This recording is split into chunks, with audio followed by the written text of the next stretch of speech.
Nah, ini saya ada di Lapeto.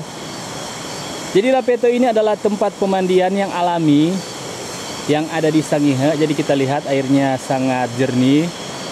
Jadi di Lapeto ini airnya berasal dari pegunungan.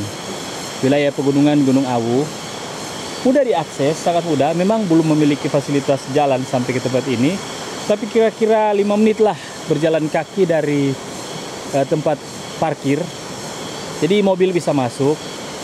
Tempat ini sudah sangat banyak dikunjungi. Tempatnya simple, tapi airnya luar biasa sangat jernih. Kita lihat di bawah ya guys. Ya, ini airnya sangat jernih.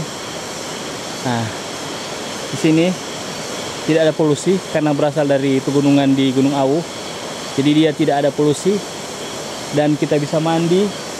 Airnya berasal dari hutan yang belantara, yang sangat rindang. Ini kami datang sekitar jam-jam 5 ya guys, jadi agak gelap. Nah, sekarang kita akan coba untuk mandi ya guys. Oke, loncat. Ayo, gede. Ya, sangat jernih airnya.